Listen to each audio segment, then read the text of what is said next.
I can't believe what Jared Goff just said. Commanders fans, listen up, because what's coming this Sunday is personal. We've got the Detroit quarterback saying exactly what we feared, our offensive line in serious trouble against their pass rush, and a veteran wideout trying to keep hope alive when we all know this season is going off the rails. You think the Lions are coming to play a regular game? You're out of your mind. This is straight up revenge, and I'm gonna tell you exactly why we should be terrified. Stick around till the end, because the third story changes everything. Look, I've been covering this team for years, watching games all over the DMV, and let me tell you something, when a quarterback like Jared Goff steps up and talks about revenge, that's not a coincidence. That's a direct message to us, to the Commanders, to this organization that wrecked their playoff run last year. Remember that divisional game? January of last year, every expert had the Lions going to the Super Bowl. Their defense was banged up, but their offense was unstoppable. And we, with Jaden Daniels playing like an MVP, went into Detroit and crushed their dreams. Shut up everyone who said we were just a lucky team. But now it's different. Goff came out this week in his press conference and said, and I quote, "That's definitely part of our motivation, absolutely. More than that, we want to snap this losing streak and get a win." You definitely think about it, but I think that was 9 games ago. So yeah, we're trying to get a win this year and maybe use that as a little extra motivation if we need it. Did you hear that? A little extra motivation if we need it. I'm telling you this. That man is hungry for revenge. He hasn't forgotten how his season ended last year. And now they've got us right where they want us, injured, demoralized, with Jaden Daniels out for the season with that dislocated shoulder. Let me paint the full picture for you. The Lions just lost to the Vikings at home, their first loss in weeks. Dan Campbell, that wild coach who goes for it on 4th down like it's nothing, is pissed. His team needs to get their mojo back, and who are they playing? The team that took everything from them last year. And you know what's the scariest part? They're right to be fired up. Because we're not the same team that beat them in January. We're sitting at 3-6, with a defense that's a total mess under Joe Witt Jr., giving up points like it's Madden on rookie mode.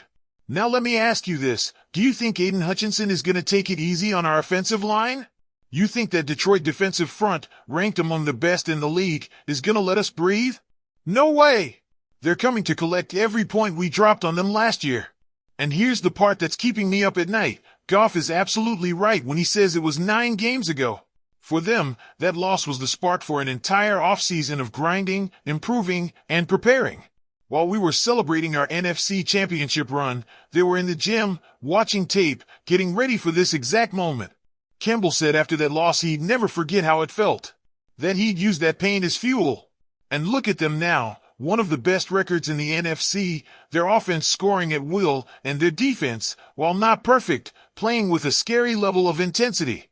But you know what really worries me? We don't have the firepower to respond. No Jaden. No Terry McLaurin, who's probably out according to Dan Quinn. No Luke McCaffrey, done for the year. What are we bringing to the fight against that kind of motivation? I believe the Lions have had this game circled in red since the schedule dropped. I believe they're coming to send a message not just to us, but to the entire NFC. Last year was a fluke, they're the better team, and this time there won't be any surprises. Look at the stats. Goff is having one of the best seasons of his career. His quarterback rating is through the roof, he's completing over 70% of his passes, and Amon-Ra St. Brown is playing like an all-pro. Meanwhile, we're starting Marcus Mariota.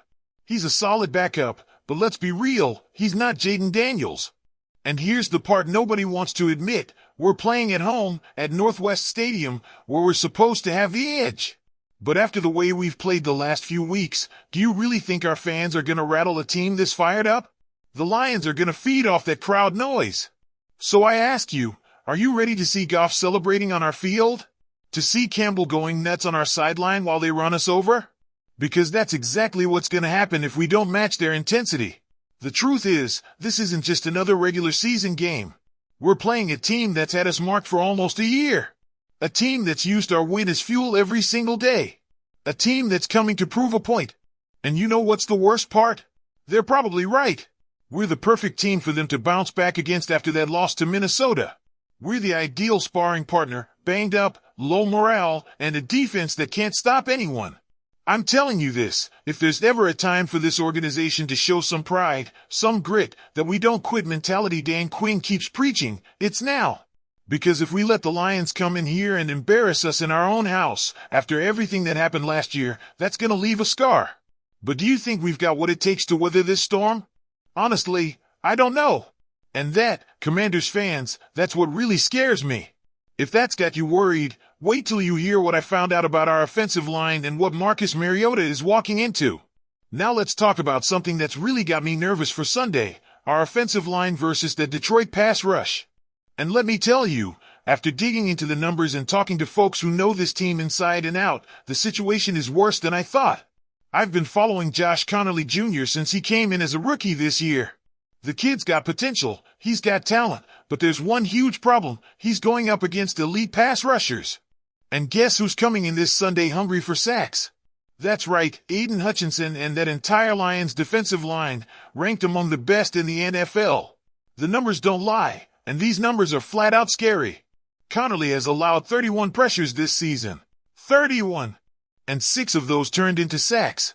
That's 6 times our quarterback ended up on the ground because that right side couldn't hold up. And here's what's keeping me up at night. Hutchinson is going to be lined up right across from Connolly for most of the game. That man is a predator. He's got speed, technique, and that killer instinct that separates good pass rushers from great ones. Now, let me break something down for you about how offensive lines work in the NFL. Usually, your left side is your strong side. That's where you put your best tackle because that's where most of the pressure comes from against right-handed quarterbacks. And we've got Laramie Tunsil on that left side, with Chris Paul at guard. That side's been solid, dependable. But here's the problem, the Lions know this. Dan Campbell ain't dumb. That man studies film like a maniac. He knows exactly where our weak spots are. And I'm telling you this, they're gonna attack that right side without mercy. Think about it for a second. Marcus Mariota is going to be back there, trying to run an offense that's already limited by injuries. No Terry McLaurin, who Dan Quinn says probably won't play. No Luke McCaffrey, out for the season. Noah Brown's been banged up most of the year. So Mariota's basically working with Deebo Samuel and Zach Ertz. And on top of that, he's going to have Hutchinson in his face every 3 seconds because Connolly can't hold the edge. How is this offense supposed to function under those conditions? But wait, it gets worse. It's not just the right side. Our center, Tyler Biadasz, is struggling too. He's allowed 12 pressures and 3 sacks this season. That means pressure can come right up the middle too. And this is where the Lions get really dangerous. They've got Alan McNeil at defensive tackle. That dude is a monster. And here's the strategy. They're going to double Hutchinson to try and slow him down, which leaves McNeil one-on-one with Biadasz in the middle. You think Biadasz can win those matchups consistently? I'm not so sure. And when you've got pressure coming off the edge and up the gut, that's when quarterbacks start seeing ghosts, feeling pressure that isn't even there. Now let's talk about Marcus Mariota for a second. The vet, the guy who's supposed to bring experience and calm to the offense. And look, I respect Mariota. He's had a solid NFL career. But let's be honest, he's not Jaden Daniels. Jaden had that magic. He could escape pressure, extend plays with his legs, make something out of nothing. Mariota can move a little, but not like that. And when your offensive line is leaking pressure constantly, you need a quarterback who can create outside the structure. I'm not sure Mariota's that guy anymore. We've allowed 24 sacks this season, which doesn't sound that bad, right? But here's the context. We've played some pretty mediocre pass rushes so far. The Lions have one of the best in the entire league. And let me tell you something else I found out. Over the last 2 weeks, our offensive line has played especially bad. I don't know if it's fatigue, if injuries are messing with the chemistry, or if teams have just figured us out, but the trend is ugly. And you know what sources close to the team told me? The coaching staff is genuinely worried about protection in this game. They're considering keeping an extra tight end or running back in to help block, which would limit our passing options even more. Think about the situation. We're already short on receivers. Now we're going to have to keep extra guys in to block. What are we attacking Detroit's defense with, hope and prayers? I believe the Lions are coming in with a game plan designed specifically to destroy our offensive line. They're going to bring pressure from every angle. They'll use stunts, creative blitzes, anything to make Mariota uncomfortable. And here's the part that really scares me. Our run game isn't working either. Ja'Cory Cross-Kemerit leads the league in rushing success rate, which sounds great, but he's way down in total yards, first downs, and touchdowns. Without Jaden adding that read option threat, we're completely one-dimensional. So the Lions can pin their ears back and come after Mariota, knowing we don't have a run game that can punish them. They can be aggressive, take risks, because they know we're not going to hurt them on the ground. Now I ask you, how are we supposed to win this game if we can't protect our quarterback? If every third down is a nightmare because we know the pressure's coming? If Mariota has to make split-second decisions because Connolly's getting worked by Hutchinson? The honest answer is, I don't know how we win under those conditions. And that brings me to a bigger question. Why didn't we do more at the trade deadline to fix this offensive line? Why didn't Adam Peters bring in help when it was clear we had problems? Look at the Cowboys, always investing in their O-line. Look at the Eagles, with that wall protecting Jalen Hurts. And here we are, crossing our fingers that a rookie can hold his own against one of the best pass rushers in the league. That's Burgundy and Gold, baby. Always doing things the hard way, always believing we can outwork our flaws with heart and hustle. But sometimes you need talent. And on that right side of the line, we just don't have it right now. And you know what's the most frustrating part? This was predictable. Everyone who follows this team closely knew Connolly was going to struggle against elite pass rushers. We saw it against the Eagles. We saw it against other teams with strong edges. And now we're going to see it against Hutchinson, and it's going to be ugly. I hope I'm wrong. I hope Connolly plays the game of his life. I hope our offensive line steps up and plays with pride. But the numbers, the trends, the context, all point to us having serious problems protecting Mariota this Sunday. And just when you thought the bad news was over, let me tell you what Deebo Samuel said about keeping the faith. Now, in the middle of all this chaos, in the middle of all this bad news, Deebo Samuel comes out with a message for the fans. And I gotta be honest with you, I don't know whether to laugh or cry at what this man said. Deebo stepped up to the mic this week and basically said he still believes we can reach our goals this season. That he was in San Francisco when they started 3-5 and still made it to the NFC Championship. That we just need to keep the energy up, practice hard, and we're still capable of winning. And look, I respect the optimism. I respect that a vet like Deebo is trying to keep the locker room's morale up. But let me tell you something, the reality is very different from what Deebo's selling. First, let's talk about that comparison to the Niners. Yeah, they started 3-5 and bounced back. But you know what the Niners had that we don't? They had Christian McCaffrey healthy. They had Deebo Samuel in his prime. They had George Kittle dominating. They had an elite defense with Fred Warner and Nick Bosa wrecking offenses. What do we have? We've got Jaden Daniels out for the season. We've got Terry McLaurin hurt. We've got Luke McCaffrey done for the year.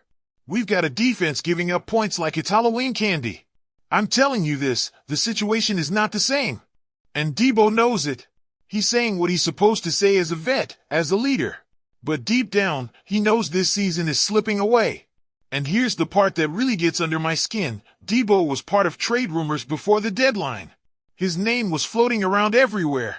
Adam Peters could have moved him, could have gotten picks, could have started building for the future. But he didn't. And why didn't he? Because supposedly we still believe we can compete this year. Because supposedly we still have a shot at the playoffs. That's insane. We're 3-6, in a division where the Eagles are running the show, the Cowboys are fighting, and we're over here acting like everything's fine. Deebo said, word for word. It's pretty frustrating. I don't like to bring up the team I played for, but I've been on a team that started 3-5 and made it to the NFC Championship. I still have all the faith in the world in this team that we can turn it around and start winning. We've got to keep coming out with great energy, practice hard, and just support each other. We're still capable of winning. We're still capable of doing the things we set out to do. Beautiful words. Really beautiful. But you know what? Words don't win games. Talent wins games. Execution wins games. And right now, we don't have the talent or the execution to compete with elite teams like the Lions. Now, let me be clear, I'm not blaming Deebo. He's doing the right thing. He's trying to be a leader, trying to keep his teammates motivated. But the truth is, he's also playing for his future. His contract's up in 2026. He needs to put up numbers the rest of this season to secure his next deal, whether it's here or somewhere else. So yeah, he's gonna say he believes in the team. Yeah, he's gonna say we can win. because he needs the reps to show what he can do. And you know what's ironic? With all our injuries at wide receiver, Debo's gonna get plenty of opportunities. He's gonna be one of Mariota's main targets. He's gonna have the chance to rack up stats. But those stats are probably gonna come in losses. I believe Debo is being genuine when he says he believes in the team. But I also believe he sees the reality better than anyone. He sees what we all see, a broken team, a lost season, and an organization that needs to start making tough decisions about the future. Look at the schedule we've got left. We play the Lions this Sunday, and like we've already talked about, that's gonna be a bloodbath. Then we've got a trip to Spain for another tough matchup. And after that, 2 games against the Eagles to close out the season. You think we're winning those games? With Marcus Mariota? With this defense that can't stop a nosebleed? With an offensive line getting bullied every week? I don't think so. But Debo has to keep the hope alive because that's his job as a vet. He's got to do his thing, give it everything he's got, and hope it's enough to earn that next contract. And I respect that. I really do. What I don't respect is the organization pushing the same narrative to the fans. Dan Quinn coming out and saying we can still make noise in the playoffs. Adam Peters not making moves at the deadline to prepare for the future. Because the truth, the uncomfortable truth nobody wants to say out loud, is that this season ended weeks ago. It ended when Jaden got hurt. It ended when our defense showed it couldn't improve. It ended when it became clear we don't have the talent to hang with the top teams in the NFC. Now I ask you, would you rather have the team leaders be honest and admit this season's done? Or would you rather they keep the illusion alive and keep fighting even if it's pointless? I get both sides. I get that Debo can't come out and say this season's a disaster, we've got no shot. That would destroy the locker room. But I also get the frustration from fans who are tired of being sold false hope. The reality is this, Debo's gonna keep grinding. He's gonna stay professional. He's gonna give it his all every Sunday. But deep down, he knows what we all know, this season is over, and the best thing we can do is start planning for what's next. And you know what's the saddest part? Debo specifically said he doesn't like bringing up the team he played for. That tells me he knows the comparison is weak. He knows we're in a totally different situation than those Niners. But he's got to say something to keep the morale up. That's Burgundy and Gold, baby. Always optimistic, always believing next year is our year. But sometimes you've got to face the truth and start building for the future instead of clinging to a present that's already gone. I hope Debo's right. I hope somehow we turn this season around. I hope Marcus Mariota plays like an MVP, our defense figures it out, and our offensive line becomes a brick wall. But the numbers don't lie. History doesn't lie. And right now, everything points to us finishing with a losing record, out of the playoffs, wondering what went wrong and how to fix it for next year. So there you have it, Commanders fans. 3 stories that paint a brutal picture for this Sunday and the rest of the season. We've got Jared Goff and the Lions coming for revenge, hungry to settle the score from last year. We've got an offensive line that's going to get attacked without mercy, especially that right side with Connolly facing Hutchinson. And we've got Debo Samuel trying to keep hope alive when we all know it's hanging by a thread. My honest opinion? I think Sunday's going to be painful. I think the Lions are going to come into Northwest Stadium and remind us exactly who they are. I think we're going to see Mariota running for his life while our O-line gets steamrolled. And I think by the end of the day, we'll be 3-7, with our season officially over. But, and listen to this carefully, I'm still gonna be here. I'm gonna keep covering every game, every story, every move this organization makes. Because that's what real Commanders fans do. We don't quit, even when it's dark. Now I ask you, do you think Debo's right and we can still turn this season around? Or is it time to face reality and start thinking about next year's draft? Should Adam Peters have traded Debo at the deadline for picks? Can Connolly survive against Hutchinson this Sunday? Drop your answers in the comments. I want to hear what you think, the most passionate fan base in the DMV. And if you agree with my take, hit that like button. If you think I'm wrong and we still have a shot, hit like anyway and tell me why in the comments. And if you're not subscribed to this channel yet, what are you waiting for? We're a family here. A community of real Commanders fans who live and breathe Burgundy and Gold. Every day I bring you the biggest news, the deepest analysis, and the most genuine passion you'll find on YouTube. Tomorrow we'll have more news, more breakdowns, and probably more pain after the Lions do their thing. But we'll be here together, like always, riding with our team through the highs and the lows.